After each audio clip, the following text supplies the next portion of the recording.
Hallelujah. जम की आइए हम आज फिर से परमेश्वर के वचन में से कुछ सीखेंगे।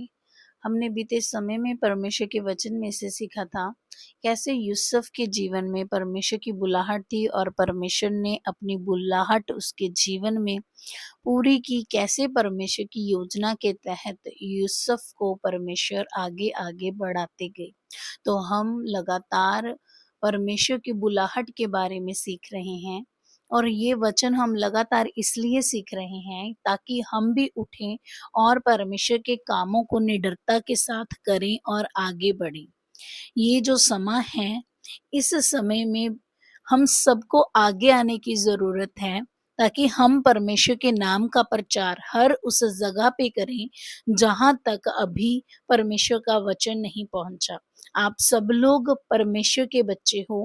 परमेश्वर ने आप सब लोगों को आपका नाम लेके बुलाया है और हर एक के जीवन में परमेश्वर की कुछ ना कुछ योजना है।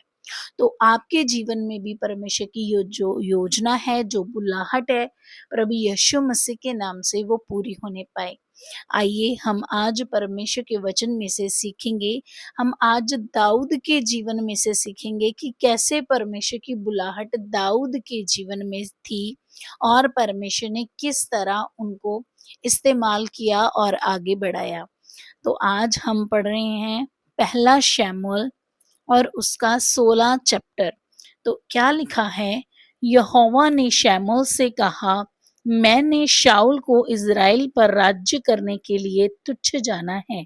यहाँ पे बात हो रही है शमूएल और शाऊल के बारे में। जो शमूएल थे वो इकलाना और हन्ना का पुत्र था। हन्ना, आप सब लोग हन्ना को जानते हैं। हन्ना जिसके गर्भ को परमेश्वर ने स्वयं बंद किया था और जब हन्ना ने परमेश्वर के आगे प्रार्थना करी और इस बात को रखा कि परमेश्वर आप मेरे को एक पुत्र दीजिए, मैं उसको आपकी सेवा के लिए दूंगी। और परमेश्वर ने हन्ना की प्रार्थना को सुना और हन्ना को एक पुत्र से ब्लेस किया और हन्ना ने अपने उस पुत्र को परमेश्वर की सेवा के लिए उसके भवन में दिया। तो ये उसका नाम है, उसके पुत्र का नाम शमूएल। और शाऊल के बारे में इसमें जिक्र आया है। जो शाऊल है वो इज़राइल का पहला राजा हुआ। इसके पिता का नाम है कीश और इसके ये पहला राजा था इज़राइल का, लेकिन इसने परमेश्वर की अगुवाई नहीं ली। ये परमेश्वर की आज्ञाकारी में नहीं चला और परमेश्वर की बात को इसने नहीं माना।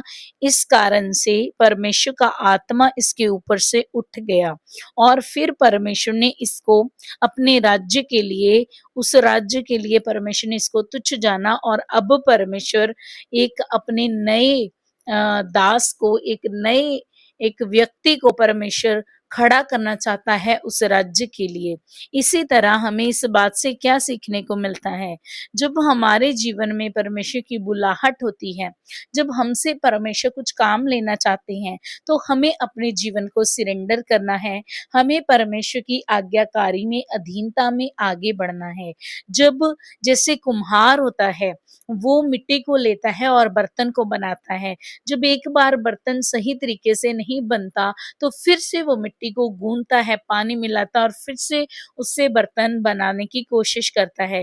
अगर फिर भी वो सही रीति से नहीं, तो 1-2 बार वो ट्राई करने के बाद उस मिट्टी को फेंक देता है और वो नई मिट्टी लेता है। इसी तरह परमेश्वर हमारा कुम्हार है और परमेश्वर के हाथों में हम एक मिट्टी की तरह हैं। अगर परमेश्वर हमें किसी रीति से मोल्ड करने की कोशिश कर रहा है, अगर परमेश्वर की अगुवाई हमारे जीवन में है और परमेश्वर हमसे कोई काम लेना चाहता है, तो हमें पूरी आज्ञाकारिता में, वफादारी में और परमेश्वर की अगुवाई लेते हुए उस कार्य को करते हुए आगे बढ़ना है। तो यही बात हमने आज इस वचन में सीखनी है कि किस रीति से परमेश्वर की बुलाहट अब नेक्स्ट अपने दास के ऊपर हुई और परमेश्वर ने क्या उनके जीवन में किया। तो मैं आपके लिए पढ़ रही हूँ पहला शमूएल उसका 16 चैप्टर, दाऊद का राज्य अभिषेक। तो क्या लिखा, यहोवा ने शमूएल से कहा, शमूएल के बारे में मैंने आपको बता दिया, मैंने शाऊल को इज़राइल पर राज्य करने के लिए तुच्छ जाना है, तू कब तक उसके विषय में विलाप करता रहेगा। अब जो शमूएल था, हन्ना का पुत्र, वो शाऊल के विषय में विलाप करता था, है ना। तो वो कह रहे हैं कि परमेश्वर कह रहे हैं, किसको कह रहे हैं, शमूएल को क्या कह रहे हैं कि मैंने शाऊल को इज़राइल पर राज्य करने के लिए तुच्छ जाना है, तू कब तक उसके विषय में विलाप करता रहेगा। अपने सींग में तेल भर कर चल, मैं तुझको बैतलम वासी यिशै के पास भेजता हूँ, क्योंकि मैंने उसके पुत्रों में से एक को राजा होने के लिए चुना है। शमूएल बोला, मैं कैसे जा सकता हूँ, यदि शाऊल सुन लेगा तो मुझे घात करेगा। देखो, अब वो शमूएल जो है वो शाऊल से डरता है, क्योंकि शाऊल के ऊपर परमेश्वर का आत्मा नहीं है और वो घात उसे कर सकता है कि तू क्यों किसी और को राजा करके, है ना, बनाएगा, मेरी जगह राजा करके उसका अभिषेक क्यों करने जा रहा है। इसलिए वो क्या कर रहा है, डर रहा है। लेकिन जो यहोवा परमेश्वर हैं वो क्या करते हैं, वो उसको कहते हैं, एक बछिया साथ में ले जाकर कहना, मैं यहोवा के लिए यज्ञ करने के लिए आया हूँ, और यज्ञ पर यिशै को न्योता देना, तब मैं तुझे बता दूंगा कि तुझको क्या करना है, और जिसको मैं तुझे बताऊं उसी का मेरी और से क्या करना, अभिषेक करना। अभी परमेश्वर यहाँ से शमूएल को भेज रहे हैं कि जाके यिशै के पुत्र में से जिसको मैं कहूं तू उसका जाके क्या करके आ, अभिषेक करके आ। इस बात से हमें क्या समझ में आता है कि कभी भी अभिषेक है जो सिर्फ इंसानों की तरफ से या खुदा के दासों की तरफ से अपनी मर्जी से नहीं होता। जिसके बारे में परमेश्वर उन्हें अगवाही देता है, जिनके जीवन के बारे में परमेश्वर की कोई योजना, कोई मर्जी होती है, तो परमेश्वर अपने दासों के द्वारा उनकी अगवाही करता है कि हाँ, वो उनका क्या करें, अभिषेक करें। ये यहाँ पे बात हो रही है, पुराने नियम की बात हम कर रहे हैं कि किस रीति से परमेश्वर अपने दासों का आगे से आगे अपने दासों को बोल के दूसरे लोगों का क्या करते थे, अभिषेक करते थे। तो फिर क्या होता है, जिस रीति से परमेश्वर ने उनको बोला वो उसी रीति से करते हैं। तो अब शमूएल ने यहोवा के कहने के अनुसार बैतलम जाके वहां के लोगों में को बताया कि ऐसे ऐसे करके मैं यहाँ एक यहोवा के नाम से यज्ञ करने आया हूँ, और वहां पे यिशै को कहा कि तू अपने पुत्रों को पवित्र करके यज्ञ में लेके आना, उनको न्योता दिया। ये पवित्र करने का क्या मतलब है, उस समय परमेश्वर ने अपने लोगों को क्या कहा कि अपने वहां पे तू यिशै के पुत्रों को बुलाना, और उनमें से मैं जिसको बोलूं तू उसका क्या करना, अभिषेक करना। और यहाँ पे परमेश्वर का दास क्या कह रहा है, शमूएल क्या कह रहा है यिशै को कि तू अपने पुत्रों को क्या करके लेके आना, पवित्र करके लेके आना, शुद्ध करके लेके आना। आज भी परमेश्वर हमें शुद्ध होने के लिए कहता है। कैसे शुद्ध होना है, अपने गुनाहों से, अपने पापों से। हमें परमेश्वर के आगे अपनी गलतियों को मानना है और उन गलतियों को छोड़ना है, हमें पश्चाताप करना है और शुद्ध होके खुदा के करीब जाना है। तो इसी रीति से हुआ, वहां पे सब लोग आए, यिशै अपने पुत्रों को लेके आया। तब जब वो आए तब क्या होता है, तब उसने एलीआब पर दृष्टि करके सोचा, निश्चय ये जो यहोवा के सामने है वही वही उसका अभिषेक होगा। मतलब उसने, यिशै का एक पुत्र था एलीआब, उसने उसकी हाइट को देखा, उसके, है ना, फेस को देखा, जैसे मतलब कि जो उसका दिखने में वो लग रहा था, उसकी लुक को देखा, और उसने सोचा कि यही वो व्यक्ति होगा जिसका परमेश्वर ने मेरे से अभिषेक करवाना है, जिसके बारे में परमेश्वर ने मुझे यहाँ पे भेजा कि तू जाके एक व्यक्ति का, जिसका मैं तुझे कहूँ उसका क्या करके आ, अभिषेक करके आ। और आगे हम चल के देखते हैं कि क्या होता है। परंतु यहोवा ने शमूएल से कहा, ना तो तू उसके रूप और रूप पर दृष्टि कर और ना उसके कद की ऊंचाई पर, क्योंकि वो ऊंचा लंबा था, है ना। तो परमेश्वर कहते हैं कि तू ना तो उसके रूप को देख और ना ही तो उसके कद को देख, क्योंकि मैंने उसे अयोग्य जाना है। तो इस बात से हम क्या समझ पाते हैं? कई बार हमें लगता होगा कि शायद ये जो बहुत पढ़े लिखे इंसान हैं या गुड लुकिंग हैं, बोलने में अच्छे हैं, परमेश्वर ने उन्हीं को अपनी सेवा के लिए, अपने प्रचार के लिए, अपने कामों के लिए चुना है। जी नहीं, यहाँ पे परमेश्वर का वचन हमें साफ-साफ बताता है कि ऐसा नहीं है, क्योंकि यहोवा का देखना मनुष्य का सा नहीं है। मनुष्य तो बाहर का रूप देखता है, परंतु यहोवा की दृष्टि मन पर रहती है। अगर हमें परमेश्वर की सेवा करनी है, तो परमेश्वर हमारे मनों को देखता है। परमेश्वर देखता है कि हमारा समर्पण कैसा है, हमारा परमेश्वर के लिए भाव कैसा है। परमेश्वर हमारे मन पर दृष्टि करता है। आगे आप पढ़ लेना, 8 वचन से लेके 10 वचन तक पढ़ लेना। ऐसे करके जो यिशै है, वो एक-एक करके अपने सभी पुत्रों को बुलाता है, लेकिन सभी के बारे में परमेश्वर शमूएल को मना कर देते हैं कि नहीं, इसका भी नहीं, नहीं इसका भी नहीं, इसका भी नहीं, ऐसे-ऐसे करके होता है। तो फिर क्या होता है, 11 वचन हम पढ़ेंगे। तब शमूएल ने यिशै से कहा, क्या सब लड़के आ गए? क्योंकि सबको तो परमेश्वर ने रिजेक्ट कर दिया, है ना। ये टोटल 8 भाई थे। दाऊद के कितने भाई थे? 7 और थे, और ये टोटल कितने भाई थे? 8। तब शमूएल ने यिशै से कहा, क्या सब लड़के आ गए? वह बोला, नहीं, छोटा तो रह गया और वह भेड़ बकरियों को चरा रहा है। देखो, यहाँ पे एक चीज देखो, उसको उसने इस योग्य नहीं जाना। उसके पिता ने उस लड़के को, अपने बेटे को, सबसे छोटे बेटे को, जिसका नाम दाऊद है, उसने इस योग्य ही नहीं जाना कि इसका अभिषेक हो सकता है। क्यों नहीं जाना उन्होंने इस योग्य? शायद वो देखते होंगे कि ये तो लड़का सा है, ये तो बच्चा सा है ना? ये तो इतना कुछ जानता भी नहीं अभी, ये तो बच्चा है। लेकिन जो परमेश्वर है, वचन में लिखा है कि परमेश्वर अपनी महिमा दूध पीते बच्चों से भी लेनी जानता है। तो परमेश्वर का जिसके जीवन के ऊपर वो कार्य था, परमेश्वर ने जिसके जीवन से वो कार्य लेना था, परमेश्वर ने उसी के जीवन से वो कार्य लेना था। तो फिर क्या होता है, शमूएल ने यिशै से कहा, उसे बुलवा भेज, क्योंकि जब तक वह यहाँ ना आए तब तक हम खाने को ना बैठेंगे। वो वेट करने लगा और कहने लगा कि उसको बुला कर लाया जाए। उसके पिता ने तो उसको बुलाया ही नहीं, है ना। तो फिर उसको बुलाया जाता है। जब वो आता है दाऊद, तो फिर क्या देखते हैं, उसकी तो लाली झलकती थी। मतलब वो अभी अभी, जैसे टीनेजर एज होती है ना, वो बड़ा छोटा सा लड़का था, शायद उसकी एज 17 साल की थी उस वक्त। उसकी तो लाली झलकती थी और उसकी आंखें सुंदर और उसका रूप सुडौल था। तब यहोवा ने कहा, उठकर इसका अभिषेक कर, यही है। तब शमूएल ने अपना तेल का सींग लेकर उसके भाइयों के मध्य में उसका अभिषेक किया, और उस दिन से लेकर भविष्य को यहोवा का आत्मा दाऊद पर बल से उतरता रहा। तब शमूएल उठकर रामा को चला गया। देखिए, जब परमेश्वर अपने बच्चों का अभिषेक करता है, पुराने नियम में खुदा अपने दासों के द्वारा तेल के साथ, है ना, अभिषेक करवाते थे। अब भी कुछ-कुछ जगह पे ऐसा होता है, लेकिन अब हमारा अभिषेक पवित्र आत्मा के द्वारा किया जाता है, और कुछ लोगों का उनके द्वारा भी किया जाता है जिनको परमेश्वर का आत्मा कहे। कई बार हम किसी मीटिंग में गए हों, तो परमेश्वर का आत्मा किसी दास के ऊपर किसी बात को प्रकट करे, तो परमेश्वर दासों के द्वारा भी अभिषेक करवाता है। लेकिन इसका मतलब ये नहीं कि अगर किसी दास के द्वारा आपका अभिषेक नहीं हुआ तो आपका अभिषेक हुआ ही नहीं।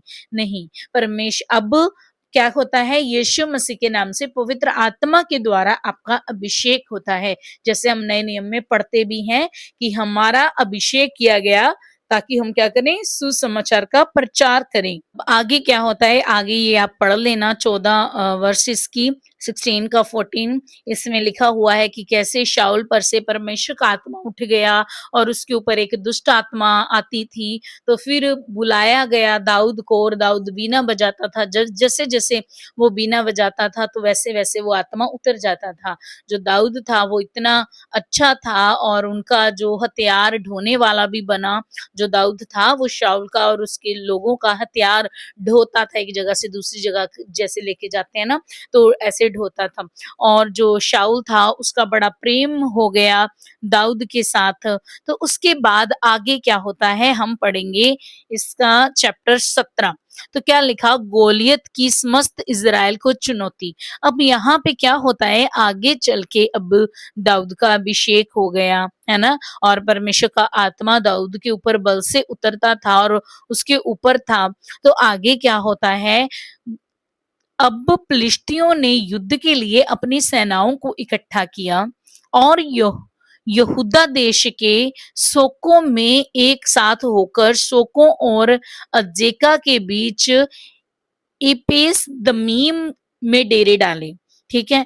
अब क्या होता है, उन्होंने जो फिलिस्ती लोग थे वो क्या कर रहे थे, वो क्या करना चाहते थे, इनके साथ ही लड़ाई करना चाहते थे, युद्ध लड़ना चाहते थे और इनको कहते थे कि या तो अगर हम जीत गए तो आप सब लोग हमारे अधीन हो, अगर आप लोग जीत गए तो फिर हम आपके अधीन हो जाएंगे, आप में से कोई उठे और हमसे लड़ाई करे। तो क्या था, आगे हम देखते हैं क्या सीन है। फिलिस्ती तो एक और के पहाड़ पर और इजरायली दूसरी और के पहाड़ पर खड़े रहे। एक मान लो आमने सामने, एक पहाड़ पर फिलिस्ती लोग खड़े हैं और एक पहाड़ पर कौन खड़े हैं, इजरायली लोग खड़े हैं। वो आमने सामने खड़े हैं और आपस में उनकी बातें होती हैं, ललकार रहे हैं, वहां से फिलिस्ती लोग इनको ललकार रहे हैं। तो हम पढ़ रहे हैं 4 वचन 17 का 4। तब फिलिस्तियों की छावनी में से गोलियत नामक एक वीर निकला जो गत नगर का था। और अब उसके बारे में उसकी विशेषताएं, वो कैसा दिखता था, कैसा था वो, अब उसके बारे में बताया जा रहा है। फिलिस्तियों में एक गोलियत नामक एक वीर निकला, उनका योद्धा जो बचपन से लड़कपन से ही वो लड़ाइयां करता था, युद्ध उसने इतने इतने बड़े जीते थे, वो बड़ा ऊंचा लंबा था, है ना, तगड़ा था मतलब देखने में। तो क्या है कि जो गत नगर का था और उसकी लंबाई 6 हाथ 1 बित्ता थी, उसके सर पर पीतल का टोप टोप था और वह एक पत्थर का झिलम पहने हुए था जिसका तोल 5000 शकेल पीतल का था। उसकी टांगों पर पीतल के कवच थे और उसके कंधों के बीच बर्शी बंधी थी और उसके भाले की छड़ जुलाहे के डोंगी के समान थी और उस भाले का फल 600 शकेल लोहे का था और बड़ी ढाल लिए हुए एक जन उसके आगे आगे चलता था। वह खड़ा होकर इजरायली पंक्तियों को ललकार के बोला। देखो, अब ऐसा कोई वीर, कोई योद्धा जिसका नाम है गोलियत, है ना, जो फिलिस्तियों में से खड़ा होके इनको ललकार रहा है।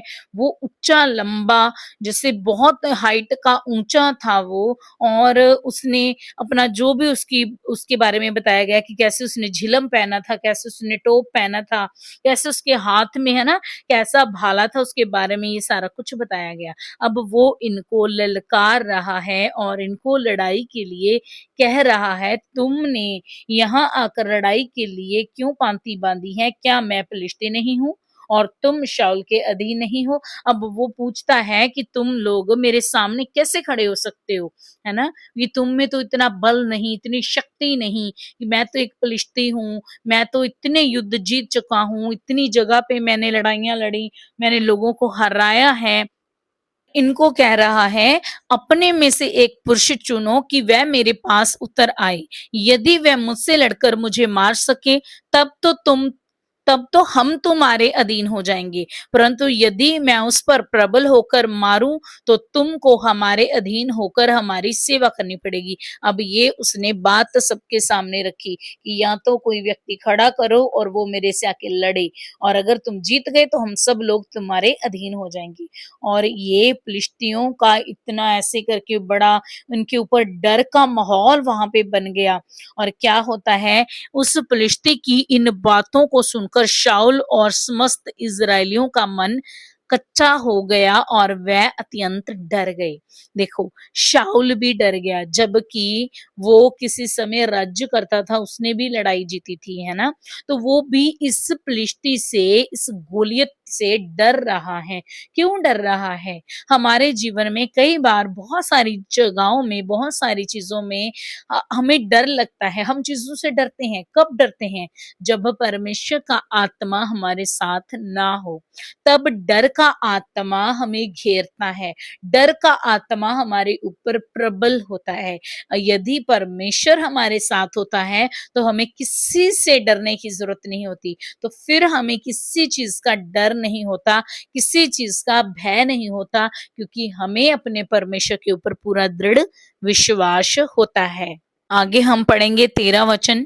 यिशै के 3 बड़े पुत्र शाऊल के पीछे होकर लड़ने को गए थे और उसके 3 पुत्रों के नाम जो लड़ने के लिए गए थे ये हैं, अर्थात उसका सबसे जो बड़ा पुत्र था एलियाब, दूसरे का नदाब और तीसरे का शम्मा था। सबसे छोटा दाऊद था और तीनों बड़े पुत्र शाऊल के पीछे होकर गए थे, है ना? और ये जो दाऊद था ये क्या कर रहा था? ये अपने पिता की भेड़ बकरियों को चरा रहा था और चराने के लिए वे शाऊल से इधर आ जाता था। पहले वो शाऊल के पास रहा करता था ना, जब उसके ऊपर दुष्ट आत्मा चढ़ती थी तो वो वीणा बजाता था। अब क्या होता था? वो अपने पिता की भेड़ बकरियों को चराने के लिए भी कुछ समय के लिए अपने पिता के यहाँ आ जाता था, अपने पिता के पास आ जाता था। क्या होता है?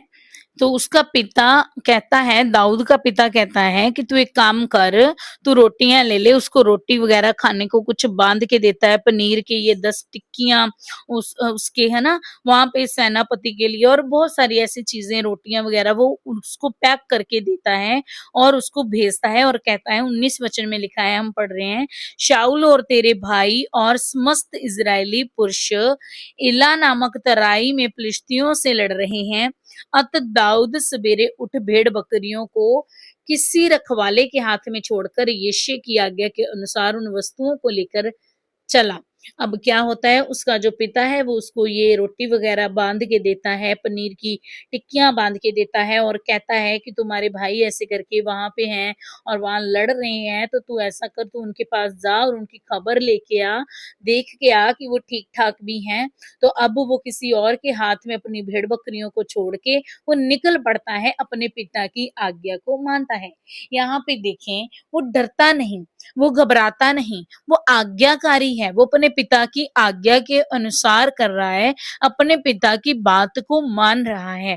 तो दाऊद अपने साथ वो सारी सामग्री लेके निकल पड़ा और जब वो निकला तो उसने क्या देखा, जब वहां पे पहुंचा, कि वहां पे एक दूसरे के ऊपर ये चढ़ने के लिए मतलब कि जा रहे हैं, वहां से फिलिस्ती दौड़े आ रहे हैं इनके ऊपर चढ़ने के लिए और ये भी चलो आगे खड़े हैं। तो ऐसे करके दाऊद उनको देखता है और फिर क्या होता है, वहां से जो गोलियत था, जो वीर उनका योद्धा जो उच्चा लंबा था, वो फिर से वही बातों को दोहराने लगता है, ऐसे ऐसे युद्ध की उनको ललकारता है, युद्ध भरी बातें कहता है कि मैं तुम्हें मार डालूंगा, या तो तुम में से किसी पुरुष को लेके आओ, वो मुझे हराए और हम सब आपके अधीन हो जाएंगे, नहीं तो फिर हम आपके ऊपर चढ़ाई करेंगे। ऐसी मतलब कि ललकार वाली बातें वो कहता है वो गोलियत। तो दाऊद ये सारी चीजों को सुनता है तो फिर पूछता है कि ये सब क्या हो रहा है, क्या है? तो उस पुरुष को देखकर सब इजरायली अत्यंत भय खाकर उसके सामने से भागे। फिर इजरायली पुरुष कहने लगे, क्या तुमने उस पुरुष को देखा है जो चढ़ा आ रहा है? निश्चय वह इजरायलियों को ललकारने को चढ़ा आता है। अब दाऊद को उनमें से, इनके इजरायलियों में से, लोगों में से कोई बताता है, दाऊद को कहता है कि तूने देखा ये इस बंदे को, कैसा है ये, मोटा तगड़ा ऊंचा लंबा, इसने बड़ी लड़ाइयां जीती हैं और जो कोई उसे मार डालेगा उसको राजा बहुत धन देगा। अब इसको बताया जाता है कि ये भी बात रखी गई है कि अगर कोई, क्योंकि कोई आ ही नहीं रहा था आगे, उस गोलियत के साथ लड़ने के लिए कोई भी आगे नहीं आ रहा था। इवन के जो शाऊल था वो भी घबरा रहा था, डर रहा था। क्यों डर रहा था? क्योंकि उसके ऊपर से परमेश्वर का आत्मा उठ चुका था। तो इसको बताया जाता है कि राजा जो भी उसको मार डालेगा, उसको राजा बहुत धन देगा और अपनी बेटी का विवाह उससे कर देगा और उसके पिता के घराने को इज़राइल में स्वतंत्र कर देगा। मतलब वो किसी के अधीन उसको रहने की ज़रूरत नहीं, वो सारी चीज़ें उसको बताता है। तो जो दाऊद है वो उसके अंदर पूरा विश्वास का आत्मा, दलेरी, दृढ़ता उसके अंदर कार्य कर रही है और वह कहता है वह खतना रहित पलिश्ती क्या है जो जीवित परमेश्वर की सेना को ललकारे। अब वो उन सब में से खड़ा होके ये चीजें बोलता है और ऐसी बातों को जब सुनता है उसका भाई, तब क्या होता है 28 वचन में पढ़ रहे हैं, जब दाऊद उन मनुष्यों से बातें कर रहा था तब उसका बड़ा भाई इलियाब सुन रहा था और इलियाब दाऊद से बहुत क्रोधित होकर कहने लगा, तू यहाँ क्यों आया है और जंगल में उन थोड़ी सी भेड़ बकरियों को तू किसके पास छोड़ आया है? तेरा अभिमान और तेरे मन की बुराई मुझे मालूम है, तू तो लड़ाई देखने के लिए यहाँ आया है। अब उसका जो बड़ा भाई है, बड़े भाई होने के नाते वो अपने छोटे भाई की केयर कर रहा है। वो उसके लिए मतलब उसके लिए उसको क्या कहते हैं, चिंता है, वो चिंतित है अपने भाई के लिए और उसके पास आकर वो डाँटता है, जैसे हम छोटे बच्चे को डाँटते हैं ना कि यहाँ पे तू क्या करने आया है? क्यों तेरे जो तुझे भेड़-बकरियाँ दी हैं चराने के लिए, वो भी तो किसी के पास छोड़ आया ताकि जंगल में उनको शेर खा जाए और तू यहाँ पे लड़ाई देखने को आ गया, जैसे हम किसी बच्चे को कहते हैं कि यहाँ क्यों आया है? ऐसे करके वो दाऊद को डांटता है उसका बड़ा भाई। दाऊद कहता है कि अब मैंने क्या किया है? वो भी अपने बच्चों की तरह उसको जवाब देता है कि अब मैंने क्या गलती कर दी? अब मैंने क्या किया है? तो हम 30 वचन में पढ़ेंगे, देखो उसके अंदर दलेरी कितनी थी। बेशक उसकी एज बहुत कम है, चाहे वो देखने में बड़ा छोटा-सा लग रहा है, बड़ा दुबला-पतला बच्चा-सा लग रहा है, लेकिन उसके अंदर कैसी दलेरी, कैसा विश्वास, कैसी दृढ़ता कार्य कर रही है उस समय। तो क्या कहता है, तब उसने उसके पास से मुँह फेर के दूसरे के सन्मुख होकर वैसी ही बात कही और लोगों ने उसे पहले के समान उत्तर दिया। मतलब कि फिर उसने मतलब कि दूसरी तरफ मुँह फेर के पहली सी ही बात करी। वो पहले कह रहा था कि ये खतना रहत पलिश्ती क्या है कि ये जीवित परमेश्वर की सेना को ललकारे, है ना? ऐसी-ऐसी बातें वो फिर से बोलने लगा दाऊद, दूसरी ओर मुँह घुमाकर उसने अपने भाई की बात को इग्नोर कर दिया। तो इस बात से हमें क्या सीखने को मिलता है? कई बार जब हम परमेश्वर की सेवा के लिए, खुदा के कार्य के लिए आगे बढ़ते हैं, तो बहुत से लोगों के द्वारा शैतान हमें रोकने की कोशिश करता है। कई बार हमारे अपनों को ही शैतान इस्तेमाल करता है, हमें रोकने के लिए, हमें पीछे करने के लिए, ताकि हम उस जीत को हासिल ना कर सकें, जो जीत ऑलरेडी परमेश्वर ने हमारे जीवन में रख दी है। इसी तरह से उसका भाई वो उसको रोक रहा है कि तू कैसी बातें कर रहा है, तू क्यों आ गया, है ना? तो ऐसे करके तो कई बार हमारे साथ भी ऐसी चीज़ें होती हैं, हमारे जीवन में भी ऐसा होता है। आगे क्या हुआ 31 वचन में, तब दाऊद की बातों की चर्चा हुई, सब लोगों में उसकी चर्चा हो गई, लोगों में बात फैल गई कि ये लड़का सा है दाऊद और ये ऐसे-ऐसे बातें कह रहा है, ये कह रहा है मैं लड़ाई करूँगा, मैं आगे जाऊँगा। ऐसे करके ये बात शाऊल तक पहुँची। तब दाऊद ने शाऊल से कहा, किसी मनुष्य का मन उसके कारण कच्चा ना हो। अब देखो ज़रा इमेजिन करो 17 वर्ष का एक लड़का है, जो दिखने में छोटा-सा है, जो दुबला-पतला सा है ना? तो वो कह रहा है कि किसको डरने की ज़रूरत नहीं है। किसी का मन कच्चा ना हो, तेरा दास जाकर उस पलिश्ती से क्या करेगा? लड़ेगा। शाऊल ने दाऊद से कहा, तू जाकर उस पलिश्ती के विरुद्ध युद्ध नहीं कर सकता। अब उसने भी उसको नेगेटिव करने का कोशिश किया। कई बार लोग हमारी कंडीशन को देख के, हमारे बाहरी रूप को देख के कई बार हमें जज करने की कोशिश करते हैं, लेकिन उन्हें नहीं पता कि आप जिस परमेश्वर की अधीनता में चलते हो, वो सर्वशक्तिमान परमेश्वर है, वो सामर्थी परमेश्वर है। तो क्या कहा उसने, क्या कहा दाऊद से, क्या कहा, तू जाकर उस पलिश्ती से के विरुद्ध युद्ध नहीं कर सकता, क्योंकि तू तो लड़का ही है और वह लड़कपन से ही योद्धा है और वह छोटे होते से ही, बचपन से ही वो एक योद्धा है। दाऊद ने शाऊल से कहा, तेरा दास अपने पिता की भेड़ बकरियां चराता था। अब यहाँ पे देखें, ये बात ध्यान से सुने। मैं कई बार प्रचार करते हुए इन बातों का इस्तेमाल करती हूँ। मुझे ये बातें बहुत पुश करती हैं, बहुत इनकरेज करती हैं, बहुत ज्यादा परमेश्वर का आत्मा, खुदा का अभिषेक मुझे महसूस होता है जब मैं इन बातों को याद करती हूँ कि यहाँ पे एक बड़े काम के ऊपर, एक बड़ी मान लो कि बड़ी शक्ति के ऊपर जीत पाने से पहले इतने लोगों के बीच में वो शाऊल के सामने क्या कर रहा है? दाऊद अपनी गवाही बता रहा है। हम बहुत बार, कई बार अपनी गवाहियों को छुपाते हैं, डर जाते हैं अपनी गवाही बताने से, गवाही देने से, लेकिन हमें डरने की आवश्यकता नहीं। यहाँ हम दाऊद से सीखते हैं कि कैसे वो अपनी गवाही बताता है। क्या कहता है? मेरा दास अपने पिता की भेड़ बकरियां चराता था, और जब कोई सिंह या भालू झुंड में से मेमना उठा ले जाता, तब मैं उसका पीछा करके उसे मारता और मेमने को उसके मुंह से छुड़ा लेता, और जब वह मुझ पर हमला करता, तब मैं उसके केश को पकड़कर उसे मार डालता था। तेरे दास ने सिंह और भालू दोनों को मारा है, और वह खतना रहत पलिश्ती उसके समान हो जाएगा, क्योंकि क्योंकि उसने जीवित परमेश्वर की सेना को ललकारा है। अब देखो, यहाँ पे वो अपनी गवाही दे रहा है कि जहाँ कि मैं अपने पिता की भेड़ बकरियों को चराता था, और जब कोई शेर या भालू मेरे मेमने को उठा के लेके जाता था, तो मैं उसका पीछा करता, उसको मारता, और उसके मुंह को फाड़ के वहां से अपना मेमना निकाल लेता, और केश से उसके बालों से पकड़ के उनको क्या कर देता था? मार देता था। तो वो कह रहा है कि मैं इसको भी, ये जो सामने गोलियत है ना, ये जो फिलिश्ती है, मैं इसको भी उस सिंह, उस शेर और भालू के समान ही देख रहा हूँ। मेरी नजर में ये शेर और भालू ही है। और आगे वो 37 वचन में कहता है, फिर दाऊद ने कहा, यहोवा जिसने मुझे शेर और भालू दोनों के पंजे से बचाया है, वह मुझे इस फिलिश्ती के हाथ से भी बचाएगा। देखें, उसको कितना बड़ा भरोसा है, कितना बड़ा उसका विश्वास है। वो अपनी पुरानी गवाही को याद करता है। क्या आज हम भी अपनी परिस्थितियों में जब फंस जाते हैं, कैसे परमेश्वर ने बीते समय में हमें निकाला, कैसे परमेश्वर ने बीते समय में हमें छुड़ाया है, क्या आज हम भी याद करते हैं? क्या हम अपनी गवाहियों को पकड़े रहते हैं? क्या वो गवाहियां हमारे मन में हमें याद रहती हैं कि हमें परमेश्वर ने पिछली बार कैसे बचाया और छुड़ाया? और वही परमेश्वर हमें आज भी जीत देने की सामर्थ रखता है।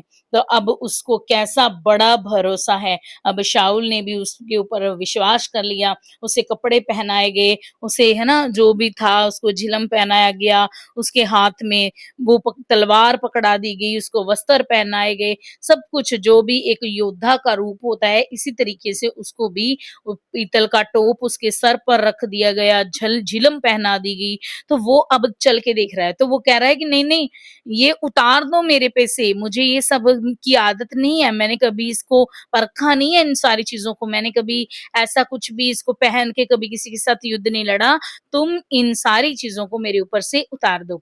इस बात से हमें क्या सीखने को मिलता है कि हमारा भरोसा ना तो रथों पे होना चाहिए, ना ही घोड़ों पे। हमारी मदद और सहायता तो हमारे यहोवा परमेश्वर की ओर से आती है। तो हमें अपनी नजरें किसकी ओर लगानी है? पर्वतों की ओर, अपने परमेश्वर की ओर लगानी है।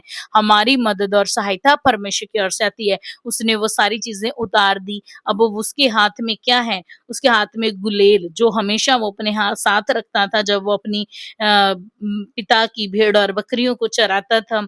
उसने क्या लिया? अपने हाथ में गुलेल ले ली और 5 पत्थर निकाल लिए, चिकने पत्थर। हाथ में उसने लाठी पकड़ ली और वो जा रहा है।